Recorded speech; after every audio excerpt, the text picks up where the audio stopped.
providing some instant analysis here following the national championship game on the hottest show in the streets in terms of Crimson Tide football. This is yours truly, Stephen Smith, live in studio on In My Own Words with Touchdown Alabama Magazine. First and foremost, ladies and gentlemen, got to tip your cap off to the Clemson Tigers and Dabo Swinney on the 44-16 lopsided dominant victory for Clemson and getting its third national title in program history, the second of the Dabo Swinney era. For the longest of time, it was Nick Saban, Urban Meyer as the best two coaches in college football. Now it's squarely Saban and Swinney.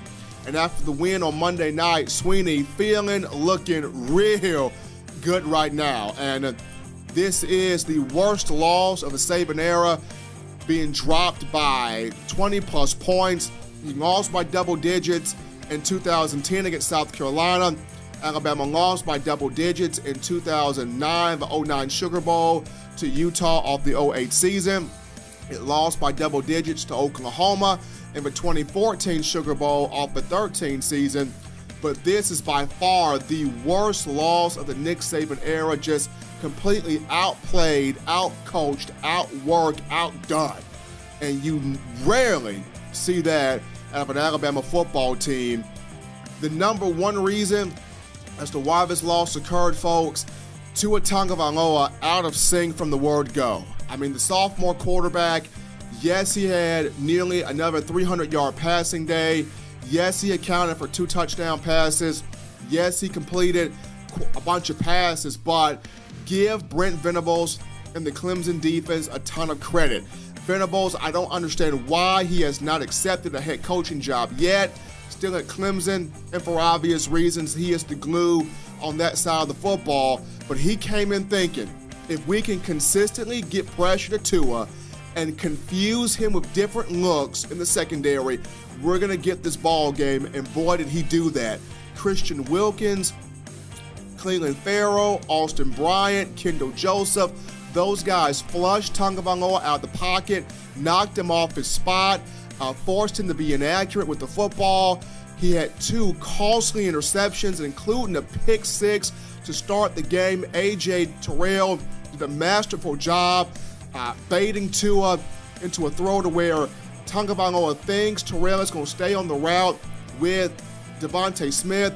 He jumps that route, picks off the ball intended for Jerry Jeudy, and makes a house call for the end zone. And ever since that moment, Tua did not look like himself. You thought you would see, or people thought you would, I personally thought that we would see Jalen Hurts in earlier prior to the game really getting out of hand. Nick Saban choosing to stick with Tua until the fourth quarter. Then he put Jalen out there too little too late. Honestly, Alabama had a lot of things going in the rushing attack with Damian Harris, Josh Jacobs, and Najee Harris. And Najee, the homegrown California talent, was ripping off some chunk runs there, but every time the Tide was able to establish some momentum on the ground, it went back to Tua, and issues just kept piling up. Crimson Tide just not ready from the word go in this football game, completely outmatched. So that was number one. Tua Tagovailoa out of sync in this matchup. Number 2, the Crimson Tide defense. This is not the defense from years past. In recent years, it's been Alabama. You knew it at one point where the defense would make an opposing team quit. Whether it was with consistent pressure, getting sacks, forcing turnovers, scoring points off those turnovers. At some point in recent years, we would recognize a Nick Saban defense turn that switch on and make the opposing team quit. That did not happen on Monday night. Trevor Lawrence had all day with the football. He sat back in the pocket. He could eat a sandwich, grill some burgers, hit the 2-step, hit the stanky leg, do the Dougie, watch Oprah Winfrey drink a beer, and still have time to throw the football. That's how inept Alabama's pass rush was in this game.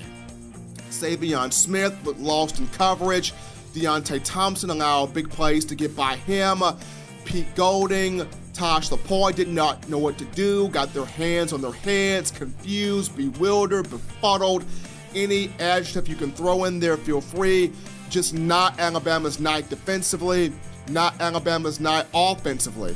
And then third and most importantly, take your cap off to Trevor Lawrence. I mean, this kid's legit.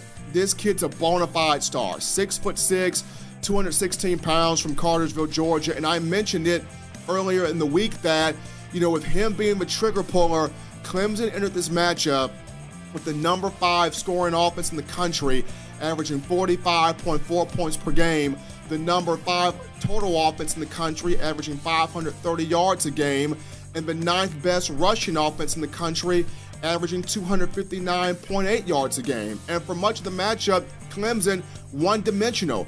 Travis Etienne, yes, he had a couple of touchdowns, but he did not get a lot of his big yards till late in the football game. So Trevor Lawrence, accurate, precise, anticipation, toughness, had the whole arsenal going, completed 20 of 32 passes, over 300 yards passing, a couple of touchdown throws in the game. The young man was spot on, keeping Clemson on the field, converting third downs, not allowing the Crimson Tide to get off the field. And then how about the play of Justin Ross, the freshman from Phoenix City, Alabama.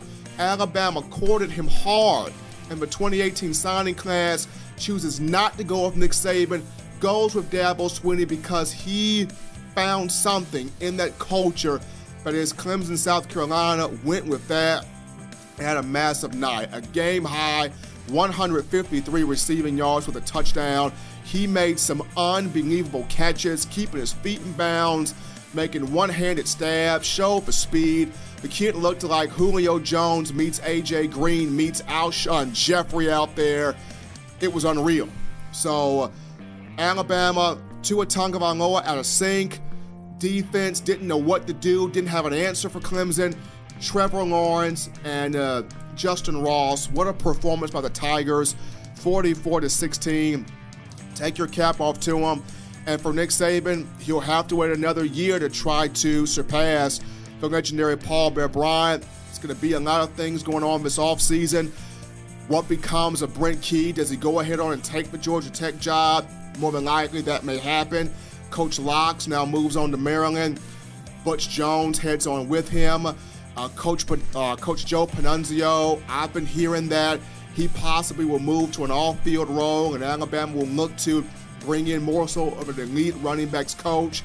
The good thing for Alabama, Tua Tagovailoa comes back, your cast of wide receivers returns, you bring back the likes of Najee Harris, Brian Robinson, Jerome Ford comes back. Do you possibly bring back Josh Jacobs? That remains to be seen, but I think he's going to declare for the NFL draft. Does Jalen Hurts return? Defensively, Pete Gold and Taj Lapointe have got to learn from this and have this defense better prepared next season. Defensively, you got a lot of kids coming into this 2019 class defensively, as well as the offensive line, but just sticking with the defense. Who replaces Quinnen Williams next season? Just a lot of questions for Alabama going into next year, but one thing for certain, this loss will stick with Nick Saban. This loss will stick with this program, and they will find a way to bounce back. But folks, that's going to do it for the first segment here on In My Own Words, just giving some quick analysis here from this game. Congratulations to the Clemson Tigers on being the 2018 College Football Playoff National Champions. When we get back on the other side of the break, we'll touch on what does Alabama need to do in the offseason to make sure it gets prepared for a better run in 2019 in terms of a national championship. Don't touch that dial, folks. We'll be right back.